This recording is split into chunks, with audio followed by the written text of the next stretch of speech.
भाव हो यो करे पहले कोनो गीत के संकेत भैया कैलन बड़ी पुरान गीत बा लेकिन माजा आज ले भी वो तने बा कैसे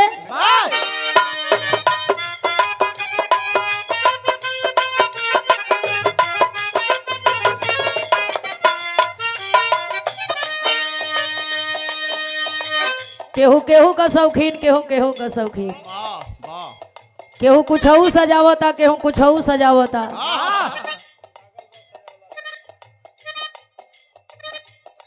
नया काम अगर कोई करता तो घरी मनोज भैया करत हो अपने देही का श्रृंगार करो चाहे मत करो अपने मशीन का श्रृंगार करेलन देखा ये घरी दूब जमौले हुआ यही सब मशीन इनका चीटी देती है सामान का कदर करे के चाहिए हाँ भाई सब का कितना लोग मशीन के दूब हटावत है दूब सटावत हूँ हाँ दुनिया घास छिलत है घास जमावत हूँ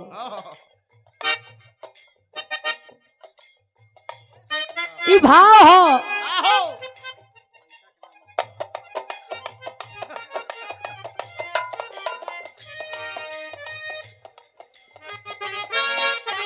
और ये हजारों हजार बार का पुरस्कार कई हजार बार का हाँ कैसे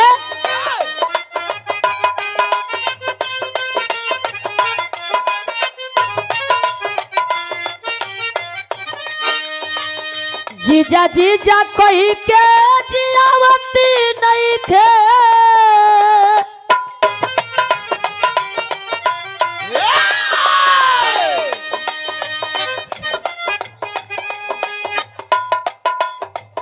जीजा जीजा कोई के जियावती नहीं थे औरी मुआवतिया हो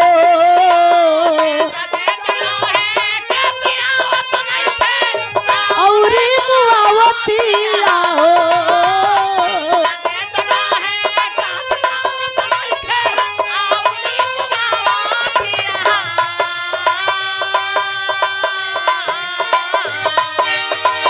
जीजा जीजा कोई के जियावती नहीं थे औरी मुआवतिया हो हमारा भौजी के छोटकी बहनिया साचो बड़ा तरसावतिया हो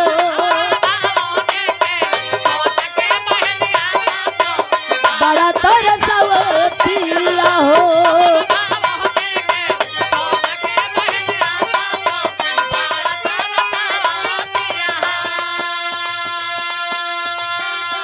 और फल्लू बाबा सलाउद्दीन ए हमारे गार्जी इतना लोग बैठल बा पंच परमेश्वर सुनवैया भाई दादा चाचा लोग अगर पूछा जाए कि अपने अपने साली के पीछे के पगलाई रहे तो सब लोग किरिए खाई केहू ही ना कही कि हम वही में कहीं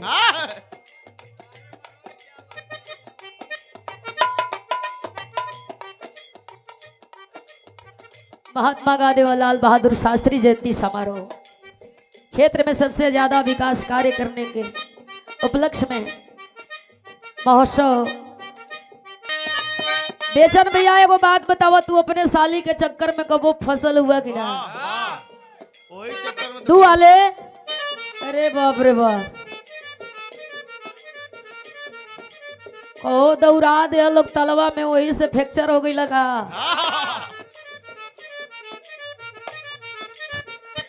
उ जीजावा कहत रहल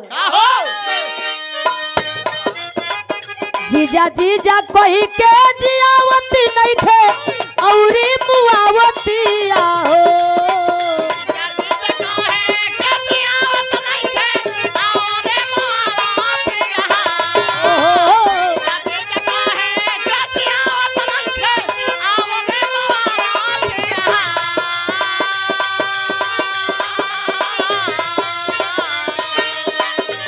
हर बात खाली तू ही सोच के नहीं हंसेला हमरो कबो कबो हंसी छुटेला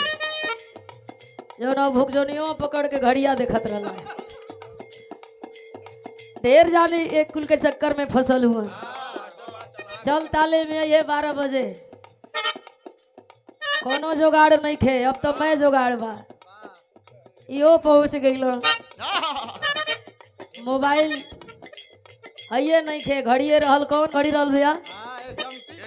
HMT वाली। तो भूख जोनियावा पकड़ के ऊपर सटाई के टाइम देखत हो कब बजत हो। आधा घंटा लेट रहल, घरे चल गई। वाह रे प्यार, जीजा परेशान हुआ का हो? यही ना कहिया ले हमके मुआईबू, बल्कि मुसैया दवाई दे दे तू, हम मर जैती। कहता जीजा जीजा कोई के जियावत नहीं थे औरी मुआवतिया हो।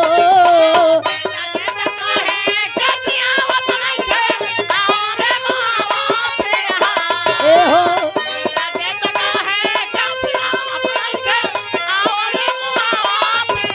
अरे हमारी भौजी के छोटकी बहनिया साचो बड़ा तरसावतिया हो। छोटकी बहनिया